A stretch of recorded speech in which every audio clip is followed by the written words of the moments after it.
Olá, eu queria falar com você neste vídeo sobre um jogador que poderia ser muito interessante para inúmeras equipes aqui no futebol brasileiro, sobretudo aquelas que precisam de um ótimo meio-campista, um jogador que realmente faça muito a diferença no setor de meio de campo e também que seria uma grande oportunidade de mercado, né?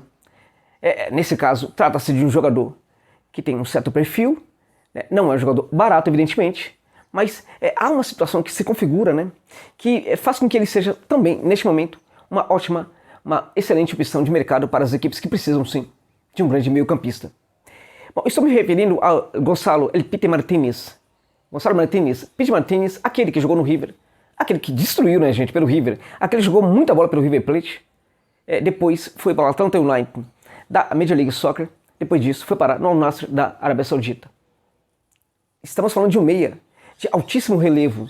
Estamos falando de um meio-campista que tem um amplo entendimento do que são, né, as funções de um 10 moderno, né? O que um 10 moderno precisa fazer? O 10 moderno precisa, por exemplo, ter velocidade. Não pode ser aquele jogador muito parado, ganso, no meio do campo. Não pode ser esse jogador. Ele tem que ter mobilidade. Ele pode e deve também trabalhar a construção a partir de outros espaços e não somente no meio de campo. O meio de campo precisa ser o seu lugar de segurança, mas não pode ser o seu lugar em que ele fica ali parado o tempo inteiro esperando que o jogo passe por ele. Essa é uma grande diferença hoje entre o 10 moderno e aqueles camisas 10, né, que tem toda aquela categoria, aquela capacidade de ser de lembrar os nossos bons camisas 10 da história, mas que não consegue entender que precisa contribuir um pouco mais, né? Eu falei do caso do Ganso, há muitos outros também, no Brasil e em outros lugares também do futebol, na América do Sul. Olha só, por que o Gonçalo Martínez seria interessante para uma equipe aqui do Brasil? Olha, ele foi, por exemplo, para a Major League Soccer, depois ele foi para o Al Nassr. No Al Nassr ele vive uma vida muito boa, vive num país que, em geral, não tem muito problema, né, gente, de violência, essa coisa toda. Tem um ótimo salário ali também. Tudo indica que a vida dele seja muito boa e que ele está feliz, ok? Não está tão feliz assim. Há uma questão aí que se coloca aí também para que configura aí uma oportunidade para as equipes brasileiras. O Pity Martínez não está feliz no Al Nassr. Não que ele não goste da Arábia Saudita, não que ele não goste do clube onde ele está jogando no momento. É que lá na Arábia Saudita ele praticamente está afastado, né, dos olhares do técnico da seleção argentina, e ele pretende voltar à seleção. Ele tem um plano de voltar a jogar pela seleção da Argentina, e ele sabe que lá na Arábia Saudita o técnico Scaloni não vai olhar para ele. O Scaloni não costuma direcionar o seu olhar para esse tipo de mercado. E ele sabe também que hoje o futebol brasileiro é muito valorizado na Argentina, é visto demais lá na Argentina, e se ele se destaca numa equipe brasileira, ele poderia perfeitamente se dar muito bem aqui no Brasil e iria para a seleção brasileira. E como é que funcionaria a chegada do Martínez aqui para o futebol brasileiro, já que ele está num clube, por exemplo, que é um clube muito endinheirado? O problema é que é um clube endinheirado, mas que costuma, por exemplo, exigir, né, desejar que seus jogadores estejam felizes, estejam contentes por ali. Não é um clube, por exemplo, que queira um jogador que gostaria de sair, de ir para um outro clube, para um outro lugar, para outro mercado. Então acho que isso facilitaria um pouco a vida aí de uma equipe brasileira que gostaria de contar com o Pity Martínez. Vamos lá. Como é que seria essa contratação? Seria por empréstimo. Seria por empréstimo, preferencialmente com passe pré-fixado, mas uma contratação por empréstimo. Ele tem contrato aí, eu não consegui apurar direito até quando vai o contrato do Martínez, tentei ligar para o seu staff, não consegui falar com ninguém. Agora, é muito provável que ele tenha pelo menos mais um ano de contrato. Pelo menos mais um ano de contrato. Ocorre que ele sofreu uma lesão muito forte, né? Em março de 2020 e 2021 ele sofreu uma lesão muito forte em março de 2021. Ficou um bom tempo parado e está voltando justamente agora. Ele já praticamente já melhorou, já está recuperado e está fazendo um tratamento ali para ganhar massa muscular e para ganhar preparação física também, para que ele consiga entrar na próxima temporada em altíssimo nível. Então ele ficou esse tempo inteiro sem jogar. Isso também desgastou um pouco a relação dele com o clube saudita, né? Porque ele foi contratado muito caro, inclusive, para ser um jogador decisivo, e na hora que o clube precisou, ele esteve ali no departamento médico. É culpa dele? Não é culpa dele. Mas nem sempre há esse entendimento. Houve um certo desgaste, e hoje o clube até em virtude do clube ter conseguido aí bons resultados sem o Pity Martínez, ele virou um jogador interessante, mas o clube consegue viver sem ele, consegue viver sem o Pity Martínez. Então, nesse sentido, seria jogador aí.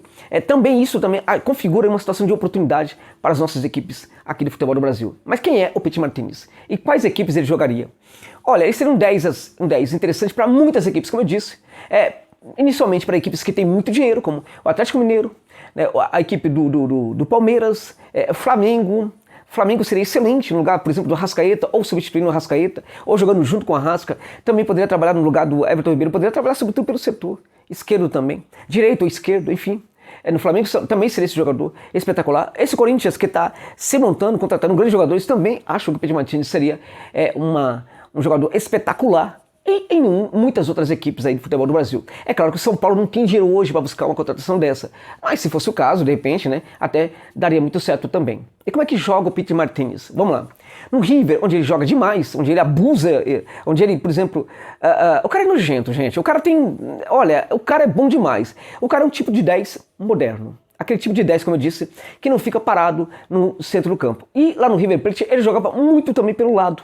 No caso, ele jogava em algumas situações pelo lado direito e ele jogava principalmente pelo setor esquerdo, gente. Mas ele não é um atacante de lado de campo, ele é sobretudo um meio-campista.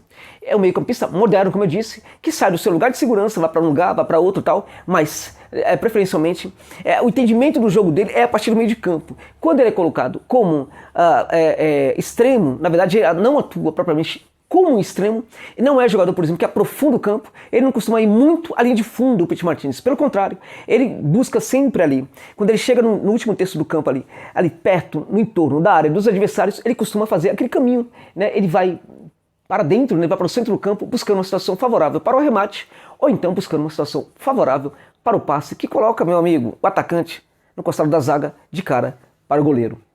E os arremates dele, meus amigos, os arremates dele, é um negócio impressionante. Mas falemos então, vamos pensar aqui uma coisa interessante. O Pity Martinez, quando ele estava no River, por exemplo, era aquele jogador que a comissão técnica de outras equipes falava o seguinte, ele se reunia ali com seus zagueiros, com seus jogadores de meio de campo, com seus volantes e falava o seguinte, esse cara joga sempre desse jeito.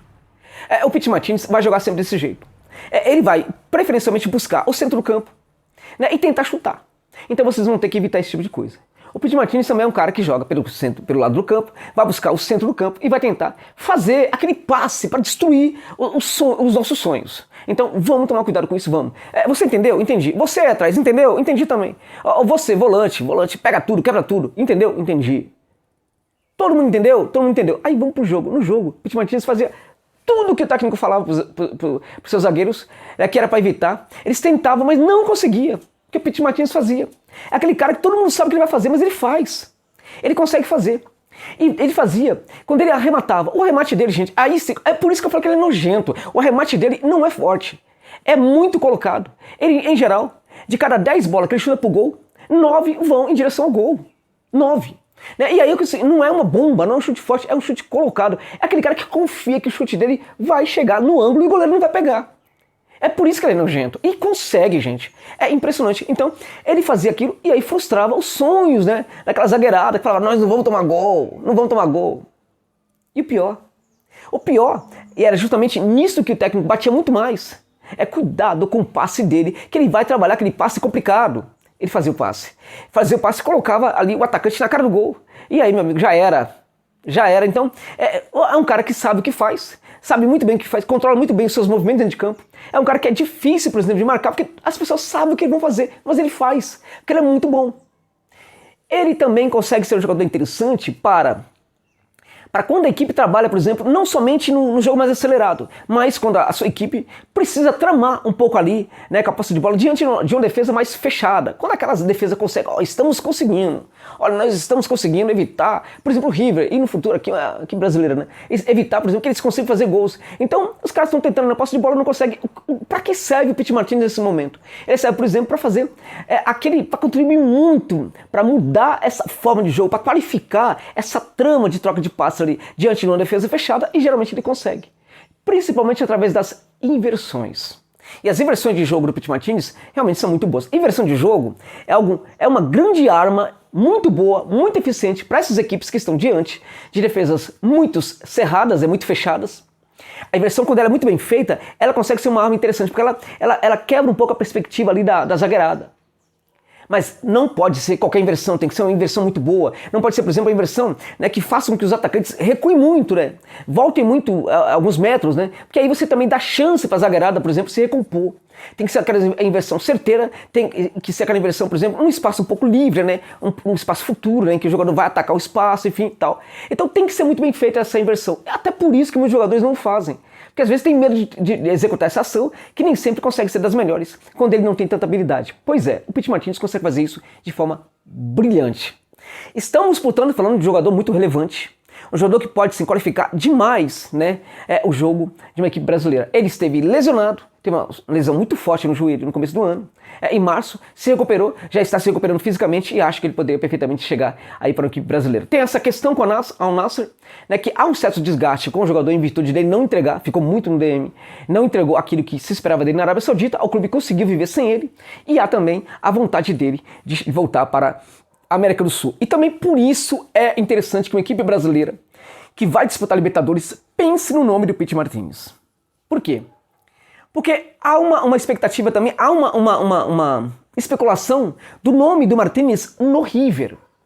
E o River é uma equipe extremamente competitiva, ainda é muito competitiva, ainda é muito forte.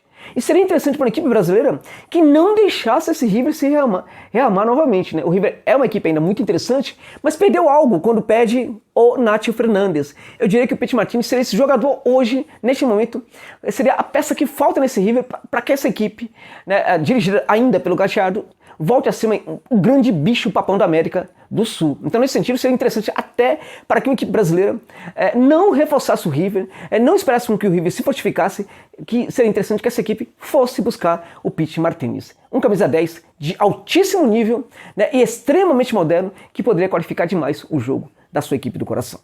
É isso.